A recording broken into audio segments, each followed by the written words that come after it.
अवैध कोयले कारोबार के वर्चस्व को लेकर मधुबन थाना क्षेत्र में हुए बमबाजी गोलीबारी आगजनी घटना स्थल पहुंचे पूर्व मंत्री शाह विधायक अमर बावरी निष्पक्ष जांच की मांग पुलिस से की। झारखंड सरकार पर गंभीर आरोप लगाए, सरकार पर लगाया आर्थिक अपराध करने वाले को संरक्षण बढ़ावा देने का आरोप। बाघमारा में इन दिनों कोयले की लूट की पूरी छूट मिली हुई है। मधुबन थाना क्षेत्र के नारायण धौड़ा में 7 नवंबर को अवैध कोयले कारोबार में वर्चस्व के कारण बमबाजी, गोलीबारी तथा दिव्यांग के होटल को आग के हवाले कर दिया गया था। नारायण धौड़ा के ग्रामीण अवैध कोयले कारोबार का विरोध कर रहे थे, जो ग्रामीणों को महंगा पड़ गया था। घटना स्थल पूर्व मंत्री शचंदन क्यारी, विधायक अमर बावरी ग्रामीणों से मिलने पहुंचे। दलित बस्ती में रहने वाले लोगों ने घटना की जानकारी पूर्व मंत्री को दिया। पूर्व मुखिया पिंकी कुमारी और ग्रामीणों ने पूर्व मंत्री को बताया कि पुलिस के सामने सारी वारदात हुई, लेकिन पुलिस की कार्रवाई ग्रामीणों को विपरीत हो रहा है। वहीं पूर्व मंत्री अमर बावरी ने हेमंत सोरेन सरकार पर कड़ा हमला कसते हुए कहा कि जैसा शासन वैसा ही प्रशासन मिलेगा। राज्य के मुखिया पर खनिज संपदा घोटाले का आरोप में ईडी पूछताछ कर रही है। सरकार ने आर्थिक अपराध करने वालों के मनोबल को बढ़ाकर रखा है। लूट की पूरी छूट दिया गया है। नारायण धौड़ा में 7 नवंबर को पुलिस के सामने बमबाजी, गोलीबारी, आगजनी होता रहा, जबकि पुलिस मूकदर्शक बन रही। पुलिस मामले की निष्पक्ष जांच करे, ग्रामीणों को न्याय दे और दोषियों पर कार्रवाई करे। जो मुकदमा ग्रामीणों पर किया गया है उसे वापस ले। घटना जो यहाँ जिस जगह हम लोग आए हैं, खरखरी थाना के नारायण धौड़ा में, मधुबन थाना में, यह 7 तारीख की घटना है और वह पूर्णिमा का दिन भी था। लुगुबुरु घंटाबाड़ी कार्तिक पूर्णिमा के विशेष अवसर पर यहाँ जो घटनाएं घटित हुई है, उसकी जितनी भी निंदा की जाए वो कम होगा। और सबसे बड़ी दुखद बात है कि स्थानीय प्रशासन के रहने के बाद भी, पुलिस के रहने के बाद भी, अगर इस तरह से घटनाएं घटित हुई है, जो यहाँ सारे लोगों ने जो बताया अपने वक्तव्य में और जो प्रेस मीडिया के माध्यम से जो पता चला, यह कहीं न कहीं वर्तमान सरकार के कारण जो एंटी सोशल एलिमेंट्स है, जो असामाजिक तत्व है, जो गैर कानूनी काम करने वाले लोग हैं, उनके मनोबल के बुलंद हौसलों को दर्शाता है। उनका मनोबल इतना बढ़ गया है कि पुलिस के सामने रह करके अगर वह यदि बम गोली के साथ इस तरह से कार्रवाई करे और पुलिस मुख्य दर्शक बनकर खड़ी रहे, तो इससे ज्यादा शर्मनाक स्थिति नहीं हो सकती है।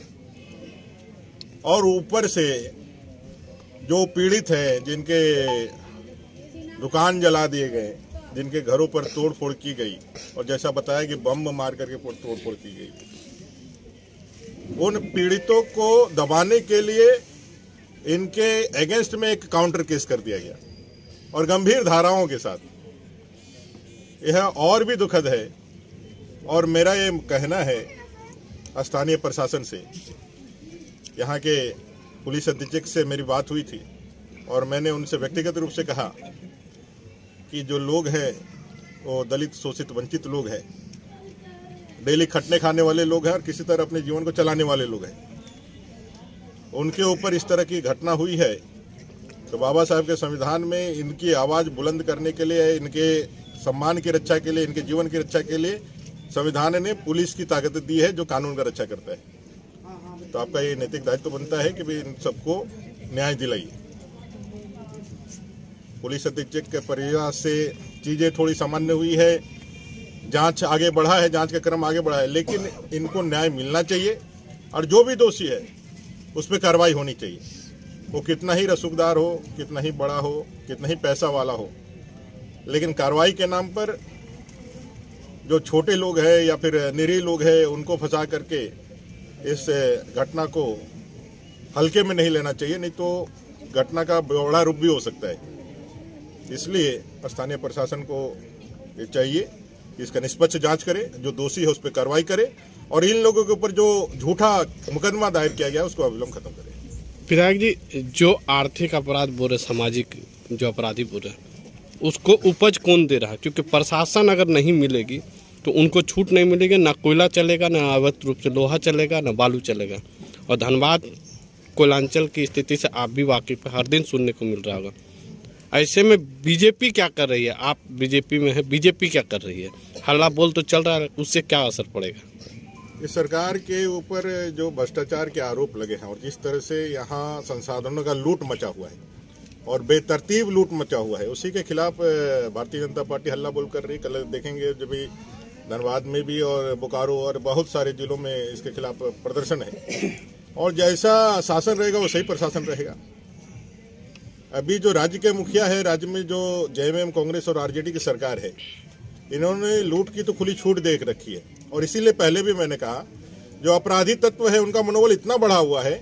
उपज तो प्रशासन की है, पुलिस के शासन। अब कहीं से अब जब राजा ही यदि गड़बड़ रहे तो उनके मातहत रहने वाले उनके जो कर्मचारी है वो तो उसी की तरह व्यवहार करेंगे, जैसा देश वैसा भेष हो जाता है। तो ये सारे प्रशासन को शासन का निर्देश है।